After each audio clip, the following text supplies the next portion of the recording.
Hey y'all, welcome to the next unit, which is about quadratics.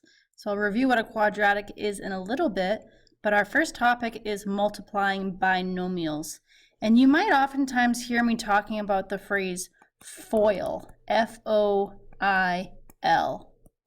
Now, what do these words, or what do these letters stand for?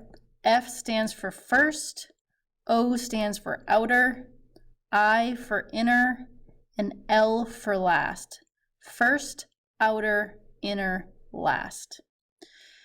So I've talked about FOIL before, and I've also talked about box method, and I'm going to review both of these.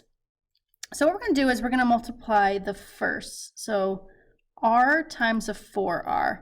Remember, anytime you do a variable times itself, that's going to be a squared. So in other words, r times 4r is going to be a 4r squared. So that's my f for first. And then I got to do my outer, which are my two outer values, r times -3. Well, r times -3 is a -3r. So I'm done my O. And then I need to do my inners. So that's going to be those two inner terms right there. So 6 times a 4r, which is a plus 24r. And then I've got to do my last, which would be 6 times a -3.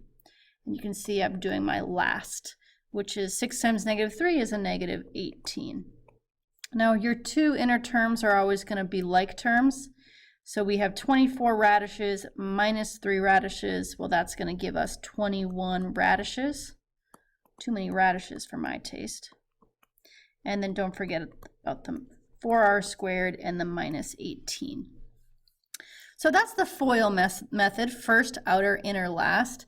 And if it kind of confuses you with the FOIL, just think of it as this first term has to go to the first and then the next one. And then this term, the second one, has to go to the first one there and then the last one there. And you've covered them all.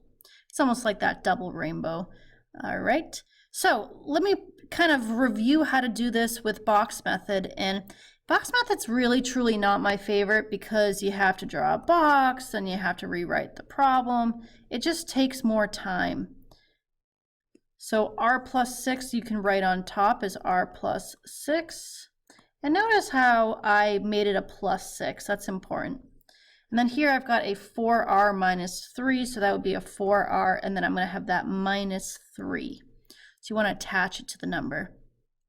So then we're just going to multiply the values that are touching. And what do I mean by touching? Well, I mean the 4r times the r. Well, that gives you a 4r squared. And then you're going to do this 4r times this 6. Well, that's going to be a 24r. And then, of course, you're going to do the bottom left box, which is going to be a -3 times an r, which is a -3r.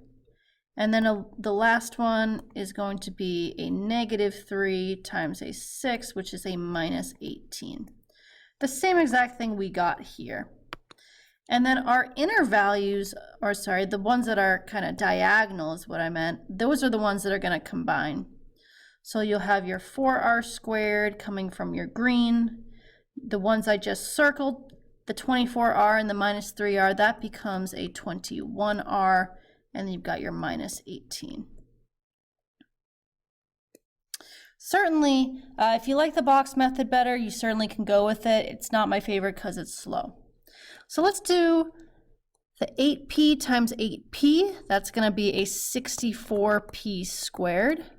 Then I've got to do my 8p times an 8. Well, that's going to be a 64p. Then I got to do minus 6 times 8p. That is a minus 48p. And then I've got my last minus 6 times 8, and again, that's going to be a minus 48. All right, let's combine my inner terms here, which is going to be a 64 minus 48, and that gives me 16. So I've got a 64p squared, and then I've got a positive 16p minus 48. Now you absolutely can simplify this by pulling out a common factor, but we're not going to do that in this unit. I feel like if you have a pretty good idea of this, you can turn off this video, but if you want to see the next two problems, feel free to hold on and watch these. All right, here we go. So I'm going to go my first a times 8a. That is hard to say. That gives me an 8a squared. A times 3 is a 3a. 2 times 8a is a 16a. 2 times 3 is 6. Combining the 3a and the 16a is going to give me a 19a, and then my plus 6. Okay, last one here. 7n times 2n is going to give me a 14n squared. 7n times a negative 8 is a negative 56n. 5 times 2n is a 10n. 5 times negative 8 is a minus 40. Let's go ahead and combine these. So I'll still have a 14n squared, but my two middle terms becomes a minus 46n. Right, you owe me $56, you pay me back 10, you still owe me 46. Then drop down the negative 40. That's it, folks. Hope you enjoyed your review of FOIL or box method. What we're doing is multiplying binomials, and you can see here that every answer that we've gotten is a quadratic because it has that x squared or r squared term. These are quadratics. Thanks for watching, folks. Have a beautiful day.